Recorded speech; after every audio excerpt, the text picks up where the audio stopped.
Siapa saja yang memakai ajaran Nabi Muhammad SAW, maka dia akan bahagia walaupun dia tak bersunat dan tak mandi wajib. Begitulah janji Allah Subhanahu wa taala. Buka kitab fikih Islam Said Sabiq, dalam fikih sunnah Said Sabiq, dalam pembahasan masalah wakaf, sedekah.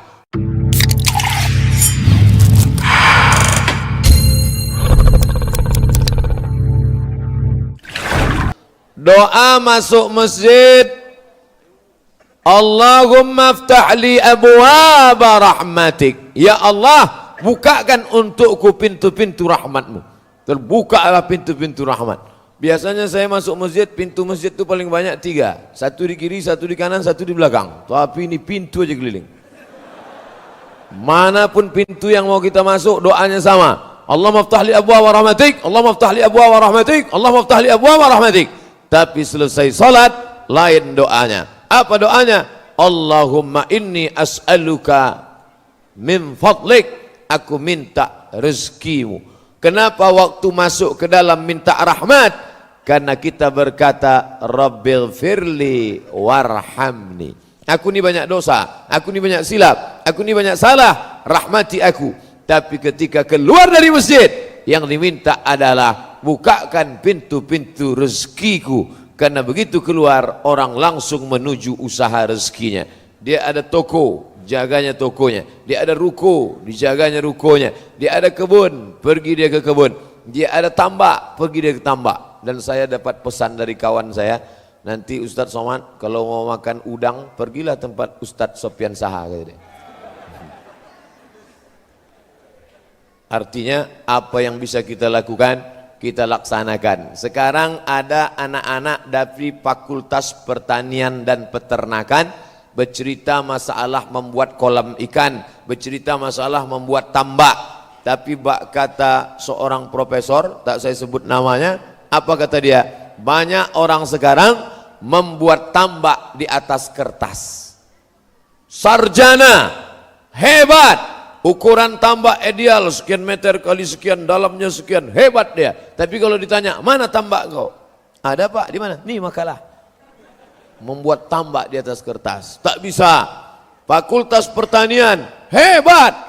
Cara menanam semangka yang baik, gemburkan tanahnya, masukkan bijinya, setelah itu dia pun bertunas, disiram dengan ini, dipakaikan ini, nanti akan sebesar ini. Pernah kau coba tanam? Enggak.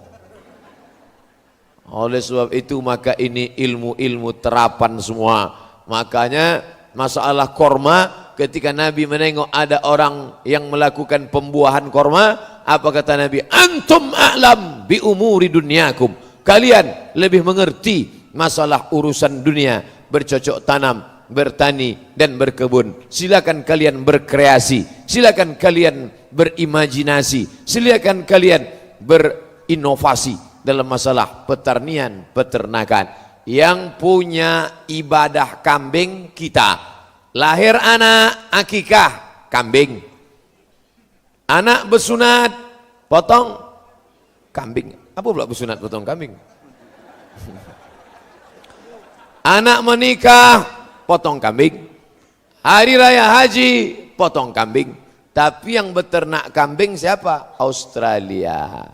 Akhirnya kita pun mengimpor kambing. Sudahlah celana sobek kita impor dari dia, kambing pun kita impor juga dari dia. Bayangkanlah itu. Gandum, yang punya kebun gandum paling luas siapa sekarang? Amerika. Sampai-sampai menyiram gandum itu pun pakai helikopter. Bayangkan itu, saking luasnya tanaman gandum. Padahal yang menyuruh bercocok tanam itu Allah Ta'ala. Tapi alhamdulillah di Binjai ini nampaknya orang memang hobi bercocok tanam. Sampai di dalam masjid pun bertanam dia. Hebat. Usahlah Ustaz ajari kami masalah bercocok tanam. Ada pokok tak berbuah, ada pula buah tak berpokok. Ada semua di sini. Bapak Ibu yang dimuliakan Allah Subhanahu wa taala. Oleh sebab itu dalam Quran banyak sekali bercerita tentang tanam-tanaman, cerita tentang iman. Contohnya tanaman, kasajaratin thayyibatin, seperti pokok yang baik. Bagaimana pokok yang baik? akarnya menghunjam ke dalam tanah, wa far'uha fis sama, pucuknya naik ke atas. Cerita tentang apa? Tentang iman. Cerita tentang iman tapi isinya tanam-tanaman. Cerita tentang sodakoh, tanam-tanaman. Bagaimana kalau kami bersodakoh? Pahalanya banyak. Banyaknya macam mana? Kama sali habbah, satu biji, ambatat sab'a sanabil, tumbuh 7 bulir 7 cabang. Wa fi kulli sumbulatin mi'atu habbah, dalam satu bulir ada 100. Satu tumbuh 7 berisi 100. Tumbuh 1, tumbuh 7, tumbuh 100. Kali 1 kali 7 kali 100, 700. Wallahu yudha'ifu liman yasha. Allah Maha Kuasa melipat gandakan lebih banyak daripada itu. Wallahu wasi'un alim. Allah itu maha luas karunia-Nya. Maka yang hobi bercocok tanam, tanamlah. Tanam sawit, tanam karet, tanam getah, tanam jagung, tanam segala tanam-tanaman. Saya tak ada bakat bercocok tanam, Pak Ustaz. Saya tak mau berkubang dengan tanah, tai kambing, tai sapi, pupuk urea, pupuk macam-macam. Saya maunya yang bersih, menjaga toko. Maka selesai solat, fa idza qudiyatis shalah, kalau solat sudah dilaksanakan, fantashiru fil ar, bertebaranlah kalian di atas muka bumi Allah, wabtaghu min fadlillah, carilah karunia Allah subhanahu wa ta'ala. Tapi jangan lupa, setelah engkau bekerja, kau tetap berzikir mengingat Allah. Wadhkurullaha katsira, berzikirlah mengingat Allah banyak-banyak. Mudah-mudahan kalian mendapat rezeki Allah. Mengapa Bapak Ibu bisa nyaman mengaji subuh ini? Kenapa besok ada pula kajian lagi? Subuh berjamaah, kajian duha, malam kajian tafsir bersama Ustadz Dr. Sofyan Saha. Mengapa orang bisa nyaman? Karena ada yang dimakan. Berapa banyak saudara-saudara kita pagi langsunglah dia bekerja, mencari barang-barang bekas, mencari makan-makanan bekas. Kenapa? Karena tak ada yang bisa untuk dimakan siang nanti, mesti dia mengais pagi ini. Oleh sebab itu, kada al-faqru, hampir saja fakir, hampir saja miskin, ayyakuna kufran, menjadi kafir. Antara fakir dengan kafir tipis, kafir, fakir. Hanya orang-orang fakir sajalah yang imannya bisa dibeli dengan baju bekas, imannya bisa dibeli dengan mie instan, imannya bisa dibeli dengan baleho, imannya bisa dibeli, suaranya pun bisa dibeli. Kita tengok di beberapa daerah di Indonesia, kalau sudah mau pemilu kada, disawernya duit 50.000, habis, selesai. Tapi di Binjai, orang yang ekonominya mapan, kalau ada calon anggota legislatif, calon bupati, calon wali kota, calon gubernur, dia siram 50.000, ambil uangnya, takkan kami coblos orangnya. Tak laku di Binjai. Di Binjai takkan laku duit 50.000. Kenapa? Karena orangnya ekonomi mapan. 500.000 tidak. 5 juta istikharah kami dulu. Bapak Ibu yang dimuliakan Allah Subhanahu wa taala. Oh, gitulah hebatnya ekonomi. Oleh sebab itu, ekonomi ini harus dibangkitkan kembali. Ternyata yang mengundang saya para entrepreneur, usahawan muda. Tadi malam pas sedang makan, tiba-tiba saya lihat ada macam sate. Mau saya tanya, tentu kita malu. Saya tak mau nanya, saya tengok aja. Oh, kalau tanya kan nampak bodoh kita. Apa? Kan tidak pula kita tanya, apa ini? Dia mana? Tengok, oh sate kerang rupanya. Siapa yang punya? Ini usaha kita Pak Ustadz. Jadi kalau selama ini orang bawa bolu, selama ini orang bawa makanan manis-manis, sudah banyak yang kenyak kencing manis, diabetes meletus.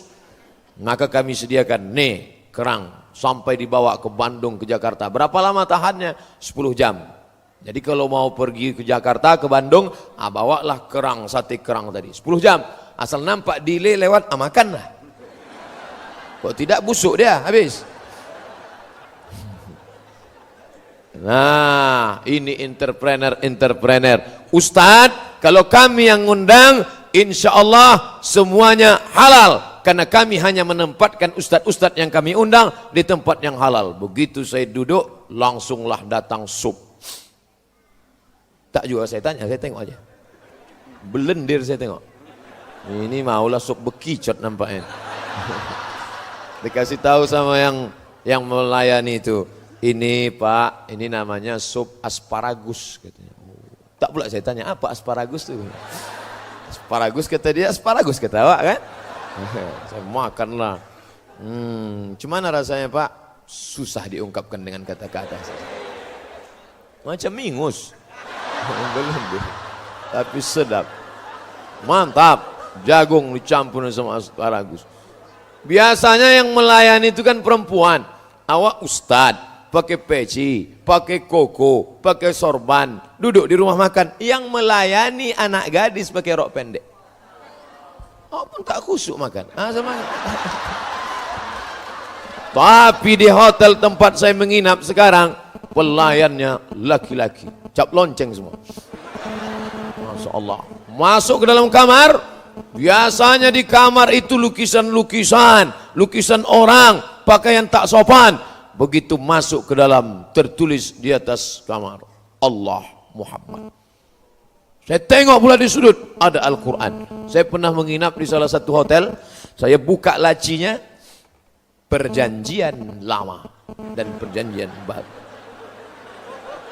Saya buka Matius, Markus, Lukas, Yohanes, Paulus.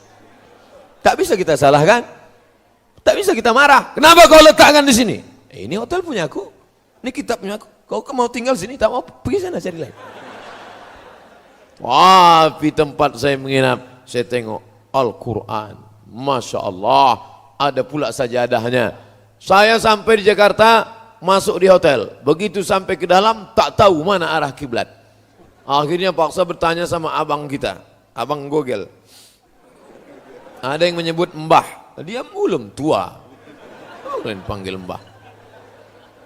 Buka Gogel, di mana arah kiblat ini? Enter, ditunjukkannya. Sana kata dia, sana. Kami pun sholat lah. Allahu Akbar. Selesai sholat, pas sholat asar kami tadi ke sana kata dia. Jadi Google ini pun tak juga bisa kita percaya. Tapi di tempat saya menginap sekarang langsung tertulis arah kiblat. Ini siapa yang punya ini? Ini entrepreneur, businessman muslim kita.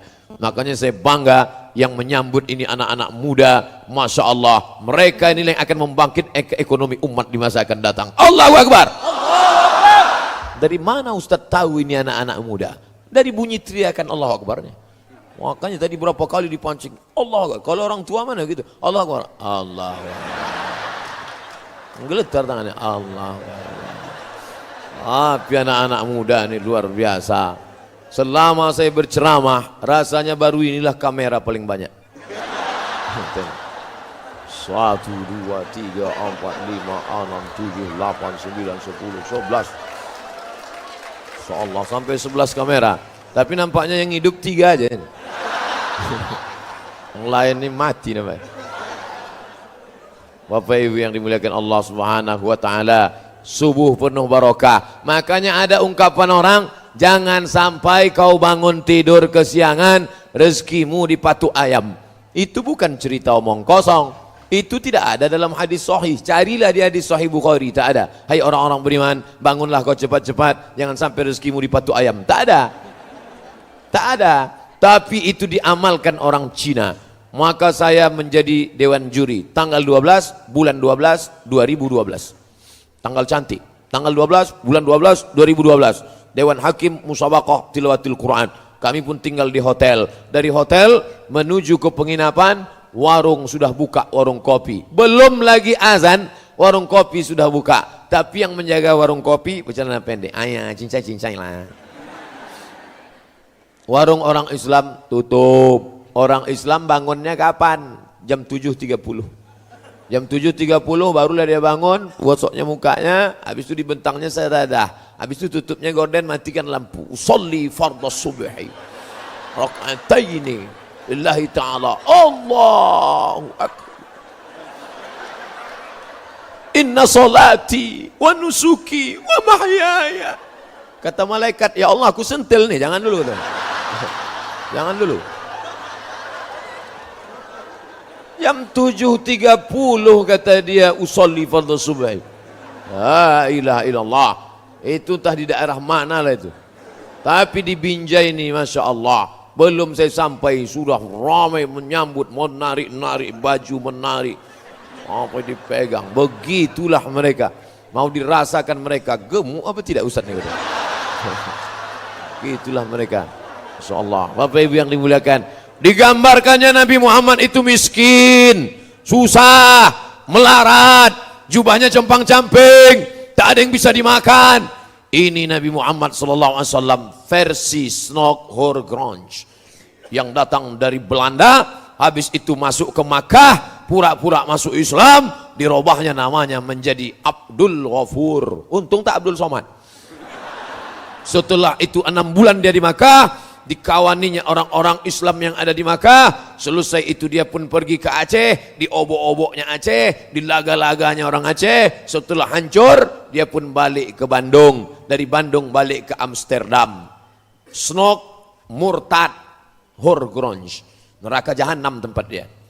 Nah, itulah yang merusak Islam. Digambarkannya Nabi Muhammad itu miskin, susah, melarat. Maka bacalah sejarah Nabi Muhammad SAW yang ditulis oleh para ulama. Yang paling tua Sirah Ibnu Ishaq, dilanjutkan oleh Sirah Ibnu Hisham, dilanjutkan oleh ulama-ulama sampailah ulama kontemporer. Syekh Muhammad Said Ramadan Al-Buti ada menulis, Syekh Al-Mukarram Mustafa Sibai ada menulis, ada pula yang ditulis oleh Syekh Muhammad Al-Ghazali ada menulis, ada pula macam-macam sejarah Nabi. Tapi yang the best, terbaik, ditulis oleh Syekh Safiur Rahman Al-Mubarak Furi dari India. Penulis sejarah Nabi terbaik di dunia, pemenang Nobel nomor 1, ditulis oleh Syekh Safiur Rahman Al-Mubarak Furi dari India. Bukan dari Mesir, bukan dari Makkah, bukan dari Madinah, tapi dari India. Allah mau menunjukkan derajat India, negeri muslim. Peninggalannya Taj Mahal, ulamanya Al-Kandahlawi, India. Maulana Ishaq, India. Maulana Zakaria, India. Safiur Rahman Al-Mubarak Furi, India. Tapi anak-anak kita sekarang asal udah disebut India, tahu apa kau India? Amitabh Bachchan, Kuch Kutahe, Kavi Kachiham. Ibu-ibunya pula apa India? Joda Akbar. Ngeleng merusak ini. Apa ibu yang dimuliakan Allah Subhanahu wa taala, Syekh Safiur Rahman Al-Mubarak Furi dalam kitab Ar-Rahiq Al-Maktum yang pernah mendapatkan Nobel sejarah Nabi Muhammad terbaik, apa kata dia? Nabi Muhammad sallallahu alaihi wasallam menikah dengan Khadijah, maharnya isruna bakarah, 20 ekor unta. 20 ekor bakarah. Kalau unta yang sudah dewasa namanya ibil. Afala yanzuruna ilal ibili kaifa khuliqat. Disebut juga dengan naqah, tapi unta yang masih anak, masih muda, bakarah. Kira-kira unta muda ini berapa lah Pak Ustadz? Sekitar 35 sampai 50 juta. 35 juta kali 20 sama dengan 700 juta. Anak muda umur 25 tahun menikah, maharnya 700 juta. Orang kaya apa orang miskin? 700 juta. Tolong angkat tangan yang nikah kemarin maharnya 700 juta. Menyesallah ibu-ibu yang kemarin nikah maharnya seperangkat alat sholat dan kitab suci Al-Quran. Itu masih untung. Ibu-ibu nikahnya dulu seperangkat alat sholat. Seperangkat alat sholat dan kitab suci Al-Quran. Yang anak-anak muda ini sekarang, kupinang kau dengan bismillah. Gaya bolehlah. Wow, pergi tuh kok. Oh, halal tidak. Pak, izinkan aku meminang anakmu. Berapa? Dengan bismillah. Bapak, pigo balik. Bapak Ibu yang dimuliakan Allah Subhanahu wa taala. Jadi jangan katakan Nabi Muhammad itu miskin, susah, melarat. Itu kan sebelum dia jadi Nabi Pak Ustadz. Umurnya waktu 75 tahun, dia masih bisnis. Dia pekerjaan Nabi pertama membawakan kambing-kambing. Kalau bahasa Jawanya ngangon. Sampean arak lungonang di arak lungon ngangon kambing. Wedus iki wedus. Tapi Nabi Muhammad sallallahu alaihi wasallam entrepreneur, dia berdagang. Ini barangnya bagus, harganya 25. Ini barangnya kurang bagus, harganya 15. Ini barangnya paling bagus, harganya 35. Dulu kalau ada ustadz berceramah 20 tahun yang lalu, ada ustadz ceramah, Nabi Muhammad tuh orangnya jujur, barangnya bagus 25, barangnya kurang bagus 15, barangnya paling bagus 35. Orang ketawa. Kiki. Kalau macam itu berdagang mana mau orang beli, tak lakulah kata dia. Sekarang apa yang terjadi? Cara Nabi Muhammad sallallahu alaihi wasallam itulah yang dilakukan orang sekarang di supermarket, di toko pasar buah. Kalau buahnya bagus 25.000. Kalau kurang bagus 15.000. Kalau bagus betul 50.000. Kalau macam ini 50 nih. Memang luar biasa sambutan masyarakat Binjai menyambut Ustadz. Cobalah tengok. Oh, cuman salahnya tak pula dibuka plastik. Nanti maksudnya. Bapak Ibu yang dimuliakan Allah SWT. Enggak, bercanda, tak masalah. Bercanda aja. Jangan terlalu serius sekali. Nah, maka yang dilakukan Nabi Sallallahu Alaihi Wasallam itu dilakukan oleh non Muslim sekarang. Orang Islam jual duku, dicampurnya duku bagus sama duku busuk. Akhirnya orang Islam yang membeli, begitu dibelinya ditengoknya dari jauh, duku besar, duku 10.000, begitu didekatinya setengah kilo. Penipu pembohong, duku besar, duku mantap, duku manis, begitu dimasukkannya duku yang busuk dari belakang hitam. Begitu dibelinya, apa kata dia? Inilah yang pertama dan terakhir ku beli, ku sumpah kan beli sana lagi. Tapi masuk dia ke toko buah non Muslim, ditunjukkan si non Muslim. Ini buku bagus, ini kurang bagus, yang ini paling bagus. Kalau yang dalam tong ini itu sampah tuh paknya Pak beli. Siapa saja yang memakai ajaran Nabi Muhammad SAW, maka dia akan bahagia, walaupun dia tak bersunat dan tak mandi wajib. Begitulah janji Allah Subhanahu wa taala. Buka kitab fikih Islam Said Sabiq, dalam fikih sunnah Said Sabiq, dalam pembahasan masalah wakaf, sedekah. Orang kafir yang bersedekah langsung dibalas Allah di dunia. Makanya mereka rajin bersedekah. Dicarinya panti asuhan bersedekah. Kenapa? Kok kenapa rajin bersedekah? Hanya hoki lah. Setelah bersedekah saya, rezeki saya makin lancar. Ustadz, ya, kenapa orang kafir kalau bersedekah di dunia ini langsung dibalas Allah cash? Allah balas di dunia langsung cash, supaya di akhirat tinggal masuk neraka. Begitulah. Kejam sekali Ustadz ini. Kasihanlah dia Pak Ustadz. Kalau engkau kasihan menengok dia, orangnya sudah baik, banyak anak yatim ditolongnya, banyak panti jompo, panti asuhan dibantunya, kasihan nengok dia. Maka panggil dia, hai saudaraku, ya, maukah engkau kuselamatkan dari neraka jahanam? Mau. Bagaimana caranya? Kau sebutkan passwordnya. Asyhadu an la ilaha illallah wa asyhadu anna Muhammadan Rasulullah. Masalah gunting pita jangan kau takut, tak sakit.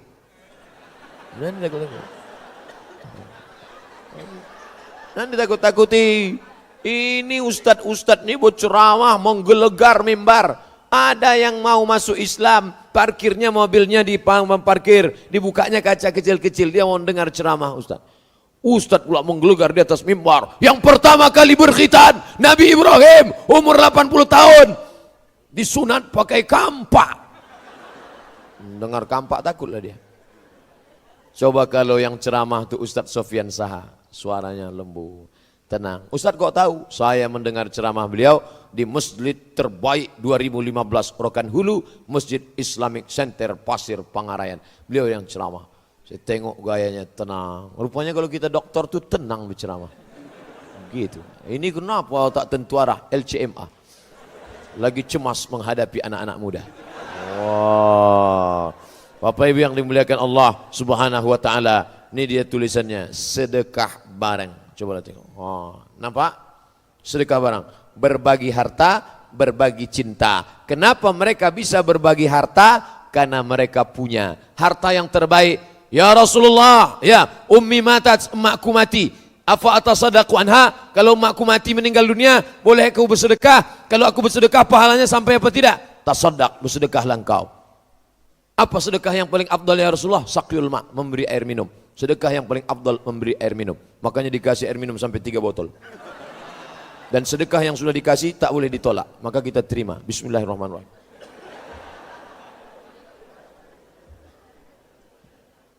Saya di mana-mana ceramah 60 menit.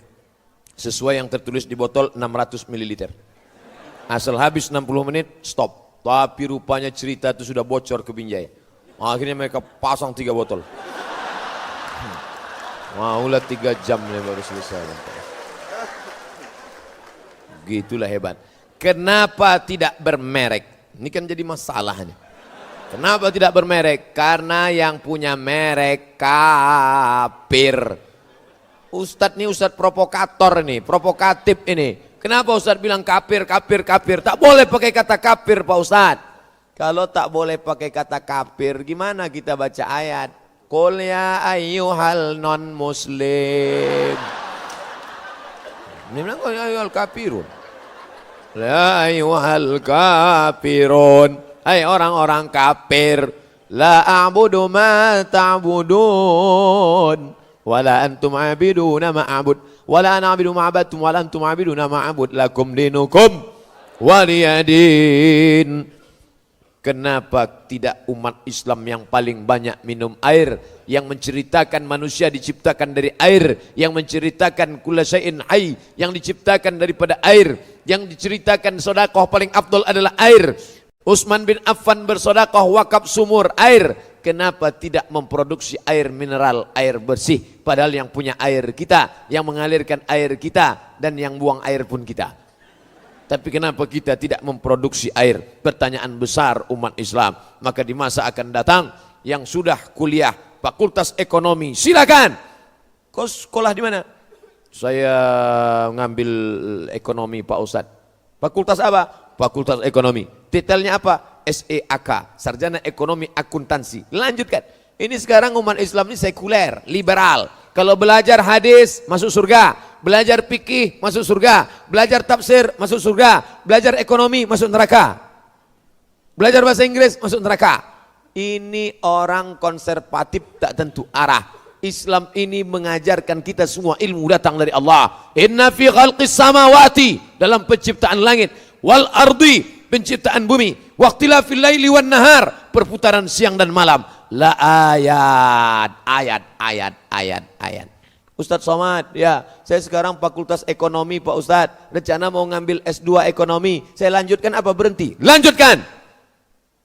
Untuk apa Pak Ustadz? Engkaulah yang akan membangkitkan ekonomi umat di masa akan datang. Ini banyak anak-anak muda ini, setelah dia hijrah, bawaannya mau mati aja. Kau rencana S2 mau kemana? Saya tak jadi S2 Pak Ustadz, mau mati aja.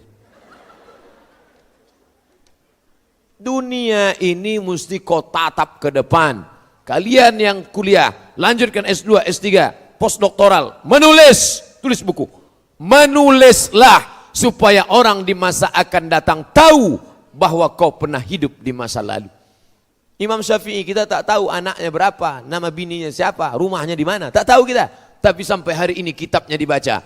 Usul fikih Ar-Risalah, fikih Al-Um, dibaca orang, murid-muridnya melanjutkan. Datang Rabi Al-Muradi, datang Imam Al-Muzani, datang Imam Al-Buwaiti, datang generasi selanjutnya Imam Ar-Ramli, datang berikutnya Imam An-Nawawi, datang berikutnya Imam Ibnu Hajar Al-Asqalani, datang berikutnya Imam Al-Hafiz Jalaluddin Abdurrahman As-Suyuti, bersilsilah sampailah sekarang. Kenapa? Karena menulis. Orang baru bisa menulis fokus kalau ekonominya mapan, adem, ayam, tentram, perut dalam keadaan kenyang. Cuma mau nulis perut lapar. Tapi kalau dia tenang, tapi jangan pula terlalu kenyang. Karena kata pepatah Melayu, kalau tegang urat perut, maka kendurlah urat mata. Ini urat perut ini kalau terlalu tegang, itulah bawaannya. Kalau yang berceramah itu kenyang, kata Imam Al-Ghazali, efek dari perut kenyang yang dicakapkan itu tak masuk ke hati orang. Jadi kalau Bapak Ibu pengajian, ini selesai pengajian ini nanti pulang ke rumah, coba pikir-pikir sejenak. Masuk tak gaji? Kalau masuk, alhamdulillah. Kalau tak masuk, ada 2 kemungkinan. Kalau tidak, yang berceramah itu kenyang, yang mendengar itu kenyang. Ustadz Somad tadi udah makan? Udah. habis makan dulu baru saya kemari. Kenapa Ustaz makan? Disediakannya makanan, tak saya makan. Oleh sebab itu maka orang Islam itu perutnya mesti diisi. Cara mengisinya dengan cara makan yang baik. Kulu, makanlah. Wasrabu, minumlah. Wala tusrifu, jangan berlebihan. Kulu, makanlah. Apa yang dimakan? Min thayyibat, yang baik-baik. Kenapa anak saya nih Pak Ustadz tak mau diajak sholat, tak mau diajak puasa, tak mau diajak silaturahim, tak mau diajak buat baik, tak mau diajak pengajian, padahal sudah dimasukkan ke pesantren, 6 tahun di pesantren, tapi keluar dari pesantren macam kuda lepas kandang. Kenapa nih Pak Ustadz? Mungkin salah satu sebabnya adalah kau suapkan makanan haram, riba. Maka carilah rezeki halal yang baik. Dibawa duit haram. Duit dari mana? Dulu ada namanya uang tunjangan. Sekarang bukan cuma uang tunjang, uang sipak, uang sikut, uang sundul, uang tanduk. Wah, jurusnya namanya jurus gayung. Cedok sana. Dibawa pulang ke rumah, dibelikan ke beras masuk ke rice cooker, dicuci, habis itu picit, dibuka, langsung masak nasi, disuapkan ke anak. Makan ya nak. Allahumma barik lana fima razaqtana wa qina azabannar. Rupanya yang dimakan tadi haram. Satu piring nasi berubah setetes darah masuk ke dalam jantung, disemburkan jantung, naik ke atas otak. Darah yang naik ke otak, maka isi otak itu pun haram. Bapak Ibu hafal semua ayatnya. Nasiyatin kazibatin khati'ah. Nasiyatin, yang mana nasiyatin itu? Kalau nampak anak bayi kecil bergerak-gerak, itulah nasiyatin. Ubun-ubun. Nasiyatin kazibatin, pembohong. Khati'atin, pelaku dosa. Yang berdosa itu kan tangannya, yang berdosa itu kan kakinya, yang berdosa itu kan telinganya, yang berdosa itu kan biji matanya. Kenapa yang disebut berdosa itu ubun-ubunnya? Karena ternyata ubun-ubun inilah yang memerintah. Makanya kalau tak sempurna darah naik ke ubun-ubun, itulah tak sempurna. Mohon maaf tersinggung pula. Tak sempurna. Nasiatin, ubun-ubun. Kadzibatin, pembohong. Khati'atin, pelaku dosa. Kenapa? Karena disuapkan makanan yang haram. Setetes darah haram menodai isi otak kepala anak-anakmu. Ternyata otak ini kata dokter otak, spesialis otak. Saya ditelepon oleh mahasiswa Fakultas Kedokteran. Assalamualaikum. Waalaikumsalam. Betul nih Ustadz Abdul Somad? Tak salah lagi. Bisa Ustadz kami undang di Fakultas Kedokteran? Kalian salah undang. Apa pula saya ke Fakultas Kedokteran? Nanti Ustadz bicara tentang otak. Aku tak paham otak. Otak-otak tahu? Otak-otak banyak di Batam. Nah, rupanya Pak Dokter Otak menjelaskan, Ustadz Somad, otak ini ada 4. Otak muka, otak belakang, otak kanan, otak kiri. Otak yang di depan inilah yang berpikir. Otak di depan nih, maka pikirnya rusak. Gara-gara apa? Kita kasih makan haram. Ustadz jangan ragu makan bolu ini, karena bolu ini tak pakai tuak, bolu ini tak pakai khamar, bolu ini tak pakai pengawet. Ustadz makan. Maka makan saya bolu. Tadi malam saya makan. Gimana rasanya Pak Ustadz? Saya jawab, kata tak bisa mewakili rasa. Dan setiap rasa akan berdusta ketika bercerita tentang kata. Maka kata tak pernah bisa mewakili rasa sejujurnya. Panjang kali cerita Ustadz. Langsung aja lah Pak Ustadz, enak bilang enak, tak enak bilang tak enak. Dia tak bilang begitu. Tapi raut wajahnya berkata seperti itu. Bapak Ibu yang dimuliakan Allah Subhanahu wa taala, apakah makanan ini halal? Ya. Dari mana Ustaz tahu? Sudah ada label halal dari Majelis Ulama Indonesia. Halal. Ketika kita berada di tempat negeri non muslim, 3 hari yang lalu saya di Taiwan.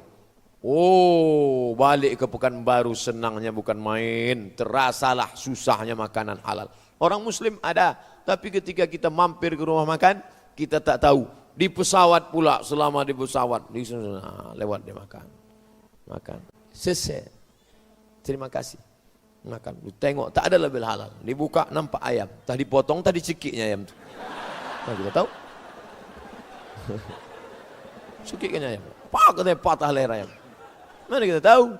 Tapi kalau dipotongnya atas nama Allah, bismillah, keluarlah darahnya. Di darah itulah najis, bakteri, kotoran. Sapi tak dipotong, ditembaknya saja sapi itu pakai stunning. Ada pistol, tapi pelurunya tak keluar.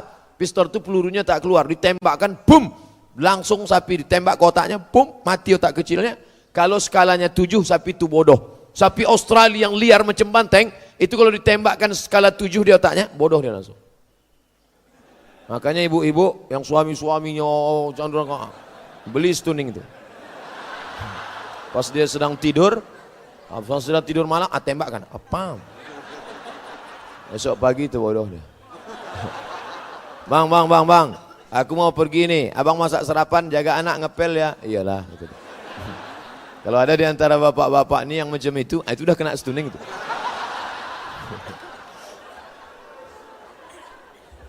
Tapi kalau skalanya dinaikkan 8, 9, 10, sekali tembak, pup, mati. Mati sapi, darahnya tak keluar. Darah bercampur dengan daging, itulah dia bergumpal biru-biru. Akhirnya dipotong daging. Tadi pakai mesin pula, dipotong, dikerat. Lalu kemudian diletakkan di atas api. Tak masak. Masukkan ke roti. Kasihnya saus. Makan, wow, barbecue.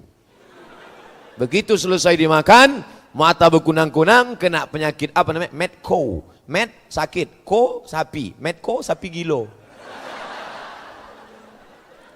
Oleh sebab itu datanglah ajaran Islam mengajarkan. Bagaimana caranya? Disembelih bismillah, Allahu Akbar. Pisaunya ditarik dari bawah. Ini pisau, tarik dari bawah. Bismillah. Kenapa tak dari atas ke bawah? Kalau dari atas menyembur darahnya ke atas. Ustadz pernah motong? Enggak. Tahu dari mana? Kata orang gitu. Saya golok ada di rumah. Ustadz, belilah golok ini. Berapa harganya? 500.000 untuk persiapan hari raya kurban. Oke, ada saya beli. Begitu dah saya potong, menengok wajah sapi itu, tak sampai hati saya. Saya ini walaupun ceramah keras, tapi hati saya lembut. Menengok sapi itu tak sampai hati saya. Gimana Pak Ustadz? Ustadz yang potong, kalian lah yang potong. Kalian yang potong. Tapi kalau udah masak, tak pula sampai hati kita meninggalkan, ya kan? Itu pula dia. Bapak Ibu yang dimuliakan Allah Subhanahu wa taala. Suatu ketika datanglah orang menelpon saya. Assalamualaikum. Waalaikumsalam. Suaranya tersengal-sengal seperti orang habis berlari. Assalamualaikum Pak Ustaz. Assalamualaikum Pak Ustaz. Waalaikumsalam. Ini ada kambing ditabrak mobil Pak Ustaz. Terus gimana? Mau kami sembelih? Boleh Pak Ustaz. Langsung sembelih. Takutnya mati nanti. Yalah. Disembelih. Selesai sembelih, mati kayak. Lupa saya nanya, kambing siapa? Cara motongnya sudah benar. Cuma punya siapa?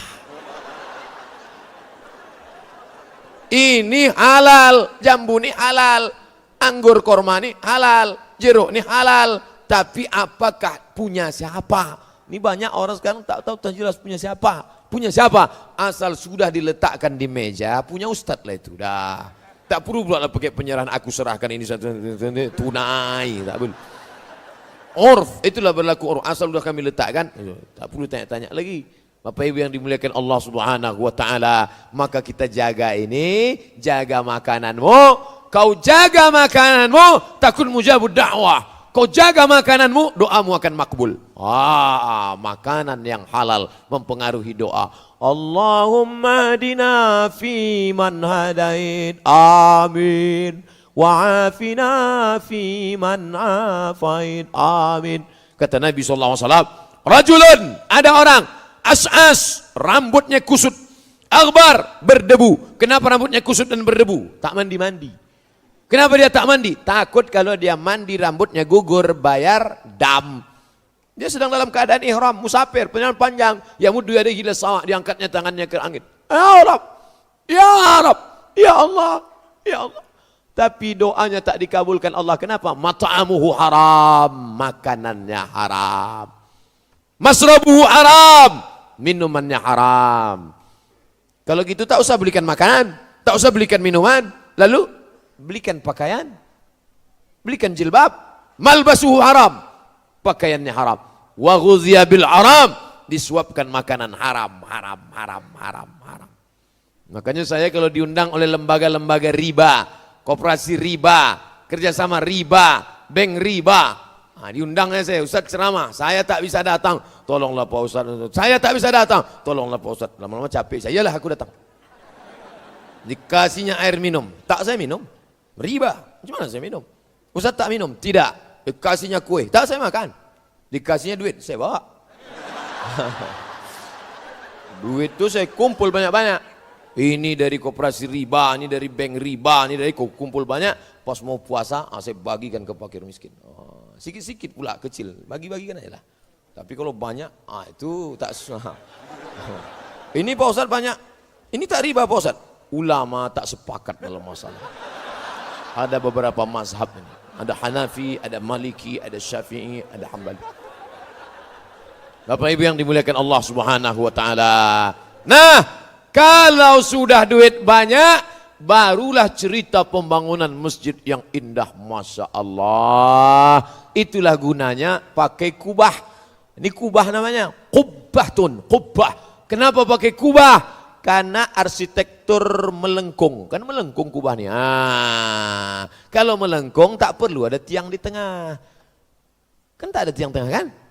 Tak ada. Kenapa? Karena atapnya melengkung. Kalau tak ada tiang di tengah, sop tak putus. Maka sop tak putus. Mantap. Saya pun ceramah tak terhalang. Kalau ada tiang-tiang di tengah itu, yang pertama banyak orang bersandar. Yang kedua, mata kita tak jelas menengok jamaah. Yang ketiga, ayat-ayat itu tak sampai ke telinga jamaah, tersangkut di tiang-tiang itu. Tapi siapa yang membangun masjid nih? Siapa yang mewakafkan tanahnya? Siapa yang mewakafkan batu, semen, kosen? Siapa yang mewakafkan? Ini orang-orang kaya, luar biasa, wakaf. Ada pula gambar saya di belakang. Wakaf, luar biasa. Oleh sebab itu, man bana masjidan, siapa yang membangun masjid, banallah mithlahu baitan fil jannah, dibangunkan Allah untuknya satu istana di dalam surga. Dari mulai tadi malam, kabarnya tadi malam saya dapat SMS, Ustadz ini ada foto WA, WhatsApp. Dari mana? Dari Masjid Raya, Masjid Agung. Dari Masjid Agung Binjai. Tapi pengajiannya subuh besok, jamaah sudah iktikaf Pak Ustadz. Ternyata tadi malam jamaah sudah iktikaf. Inilah yang kelompok VVIP, very very important person. Biasa iktikaf mereka dari tadi malam. Entah wuduknya batal, kacau juga itu. Kalau sempat iktikaf dari tadi malam, keluar angin, mau ambil wuduk lagi, hilang seat satu. Luar biasa jihad masyarakat Binjai. Maka mengalirlah pahalanya kepada orang-orang yang berwakaf. Tapi Islam itu adil. Yang punya duit, wakaf. Yang punya semen, infak. Kami tak ada Pak Ustadz. Sodakoh. Sodakoh itu adil. Yang punya semen, kau bawa 100 sak semen. Aku tak ada duit untuk beli semen. Likulli sulama minkum sodakoh. Setiap tulang-tulang sendimu kau pakai untuk bersodakoh. Aku memang bawa semen tak bisa. Tapi untuk mengacau semen bisa. Maka diambilnya semen, batu, kerikil, dikacaunya lah semua. Dia pun ikutlah ngecor sampai lecet-lecet tangannya, sampai luka. Maka dia ikut pahala. Kau pilih dua dalam membangun masjid. Pertama, kau ikut ngasih duit, tak bisa, kau berikan tenaga. Jangan ya kau jadi orang yang ketiga. Ini ada orang ketiga, ngasih semen tak mau, ikut gotong royong tak mau, setelah masjid selesai baru dia tegak. Ini nampaknya miring jangan. Kalau ada orang model begini, ngasih semen tidak, ngasih batu tidak, nyumbang tidak, gotong royong tak mau, nyumbang pikiran tak mau. Udah selesai baru ambilkan kepala, antukkan ke tindiang. Biar agak lurus ampernya itu sedikit. Harus lurus. Pak Ibu yang dimuliakan Allah Subhanahu wa taala. Jadi bercerita masalah ibadah. Cobalah tengok satu-satu ibadah. Syahadat, asyhadu an la ilaha illallah wa asyhadu anna Muhammadar Rasulullah. Siapa yang bisa bersyahadat? Orang yang sehat, orang yang fisiknya, ekonominya mapan. Itulah yang masuk Islam. Orang-orang barat itu banyak masuk Islam. Kenapa? Makannya cukup, tempatnya cukup. Orang susah tak sempat berpikir tentang akidah. Perut, makan, perut. Yang kedua, sholat. Siapa yang bisa sholat? Orang yang menutup aurat. baina surati wa rukbah, antara pusat ke lutut. Siapa yang bisa menutup pusat dan lutut? Orang yang mampu. Puasa, siapa yang bisa makan sahur? Siapa yang bisa berbuka? Orang yang punya makanan. Haji, transportasi, akomodasi, konsumsi. Naik pesawat, hotel, makan minum selama di sana, anak istri yang ditinggalkan. Sekarang ONH biasa, saya tak tahu Binjai. Kalau Pekanbaru, store 2017, berangkat 2031. Kenduri tiap tahun. Tiap tahun kenduri. Dan saya datang ke rumah ya, apa kenduri haji. Kapan Bapak berangkat? 2031. Lama lagi itu Pak, biar cepat kita dorong dengan doanya. Begitu 2030 datang malaikat maut. Mati. Yang mau cepat siapa? Duit lagi. Kau kapan berangkat? Tahun depan. Store kapan? Tahun ini. Kok cepat sekali? ONH fulus. Berapa dia? $1.000. $1 1.300 kali 1.000 130 juta. Bisa dia berangkat. Orang yang hatinya bersih, menengok kawan rezeki lancar, ikut senang. Mau kemana bro? Mau pergi haji. Senang store ONH ya? Iya. Berangkat haji? Iya. Siapa yang berangkat? Aku. Binimu ikut? Tidak. Alhamdulillah. Kalau sempat disebutnya aku berangkat, biniku berangkat, anakku berangkat, mertuaku berangkat, naik pesawat, NH+. Mati kontan. Busuk hati. Makanya makan bersih, hati bersih, muka sudah bersih, tangan sudah bersih, mata sudah bersih, tapi hati belum bersih, maka pengaruh makanan luar biasa. Makanya tak boleh makan babi. Kenapa tak boleh makan babi? Karena makanan berpengaruh pada perbuatan. Kalau bapak ibu tengok ada orang yang seruduk aja, wah itu babi makannya. Memang tidak daging itu dimakannya, tapi paling tidak makanan-makanan olahan-olahan. Roti pakai kuas, kuasnya apa? Bulu babi. Kenapa pakai kuas bulu babi? Karena lembut, gurih. Nanti kuas-kuas roti yang di rumah, coba cabut, bakar pakai lilin. Kalau terasa macam bau rambut dibakar, itu bulu babi. Semuanya. Merokok, pakai filter. Filternya apa? Hemoglobin darah merah babi. Makanya ketika muncul isu hemoglobin filter dari darah merah babi, yang pertama unjuk rasa di Amerika adalah Zeus. Siapa itu? Yahudi. Orang Yahudi tak makan babi. Yahudi tidak makan babi. Haram bagi mereka babi. Maka mereka unjuk rasa. Kami tidak mau kalau filter rokok diambil dari hemoglobin darah merah babi. Karena kami tak mau makan babi tak langsung. Orang Islam tak ada unjuk rasa. Santai aja. Mau babi-babi lah.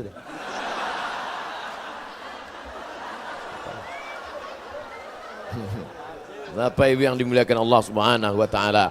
Maka yang sudah punya duit santuni anak yatim. Itu beda orang Islam sama orang kafir. Kalau orang Islam ada duit bangun masjid, ada duit bangun panti asuhan, ada duit bawa ke panti jompo, ada duit bangunkan untuk panti untuk yatim. Tapi kalau orang kafir nak tumpuk. Jama'a malahu wa'ad dadah. Jamaah kumpul, ad-dadah, hitung. Kerjanya cuma dua, kumpul, hitung. Maka jangan heran dia duduk temenung sendiri. Apa itu? Itulah kerjanya, kumpul, hitung. Tiba-tiba tak ada angin, tak ada hujan, stres, mati, selesai. Orang Islam tidak. Kenapa asik kau mengurus toko ruko? Kenapa asik berdagang ternak, ternak lele, ternak ayam, ternak merpati, ternak puyuh? Kenapa? Karena aku ingin supaya ini banyak berbagi. Maka yang sudah punya bisnis silakan. Kamu banyak kebun sawitmu? Tak banyak Pak Ustaz. Berapa hektar? Malu saya nyebutnya sama Ustaz. Sebutlah. Ya sejauh mata mandang lah Pak Ustaz. Masya Allah. Kau tanam apa? Aku tanam karet getah Pak Ustaz. Berapa hektar? Tak banyak Pak Ustaz. Sebutlah sama Ustaz apa salahnya? Ya cukuplah untuk 70 keturunan Pak Ustaz. Mantap. Inilah yang akan selamat di masa akan datang. Membangun masjid, gotong royong, hatinya tenang, sholatnya khusyuk, membantu orang susah. Balik dari pengajian ini, cari MDA nanti sore. Habis sholat zuhur, pergi ke MDA. Assalamualaikum Pak Kepala MDA. Ya, berapa guru yang belum digaji? Berapa anak yatim yang belum bayar uang sekolah? Berapa pakaian yang compang-camping? Nih, tunjukkan daftarnya. Ini daftarnya. Ini. Bapak mau bantu? Enggak, mau nengok aja. Kau bantulah. Itulah yang akan menolong engkau di hadapan Allah Subhanahu wa taala. Kullu mri'in, semua orang di dunia tahta zilli shadaqatihi. Sekarang enak kita bernaung. Saya tadi dari Hotel Saka kemari, bernaung dalam mobil. Merek mobil tak boleh sebut, menjaga kode etik jurnalistik. Sampai di sini, bernaung pula di atap masjid. Kubah, kokoh, hebat, mewah, lampunya cantik. Sayang tak menyala. Keluar dari sini, masuk lagi nanti ke tempat jamaah. Pokoknya ada tempat bernaung. Tapi nanti di sana tak ada tempat bernaung. Jangankan atap masjid, jangankan atap hotel. Watakunul jibalu kal ihnil mau bulu kambing yang dihembus angin. Gunung Singgalang, Gunung Bromo, Gunung Kidul, Gunung Sinabung, macam bulu kambing yang dihembus angin, tak bermakna. Yang kaya-kaya, yang menyimpan emas, yang tabungan emas, macam bulu kambing dihembus angin, tak bermakna. Lalu tempat kita bernaung di mana? Tempat bernaung adalah sedekah. Sedekah yang dulu menginfakkan, mewakafkan kubah. Berapa dia dulu wakaf kubah? Berapa kau wakafkan kubah itu dulu? 500 juta. Maka tempat dia pun akan di bawah naungan. Macam inilah besarnya. Kau berapa dulu? 50 juta flyover. Kau dulu berapa? 5 juta. Itu plafon lah. Plafon. Kau berapa? 500 ribu triplek. Kau berapa? 5 ribu koran. Tak ada. Datang angin. Anginnya habislah. Sedekah 5 ribu perak mau masuk surga. Wa adkhilnal jannata ma'al abrar.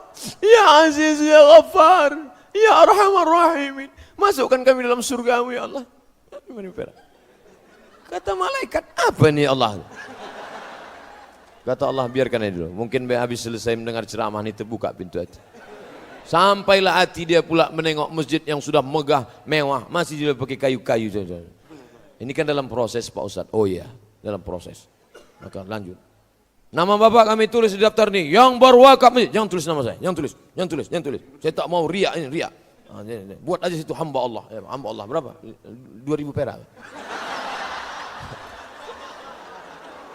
Sedang parkir di mall aja sekarang 5 jam. 5 jam parkir di mall. Begitu saya keluar mau bayar 10 pak. Apa 10? Kan 5. Bapak sudah masuk jam kedua. Jam kedua udah kena 10.000. Bayangkan itu. Oleh sebab itu maka inilah yang akan menolong kita di hadapan Allah Subhanahu wa taala. Saya mulai ceramah 5:30, sekarang 6:30, pas 1 jam. Cepat betul waktu di Binjai ini. Padahal di tempat lain kadang ceramah capek kita, baru 1/2 jam. Kadang berceramah 1/2 jam sudah keluar kuda Nil. Kadang berceramah 1/2 jam orang udah menunduk aja. Demikianlah tausiah ini saya sampaikan. Baru saja. Cepat betul Ustaz ceramah.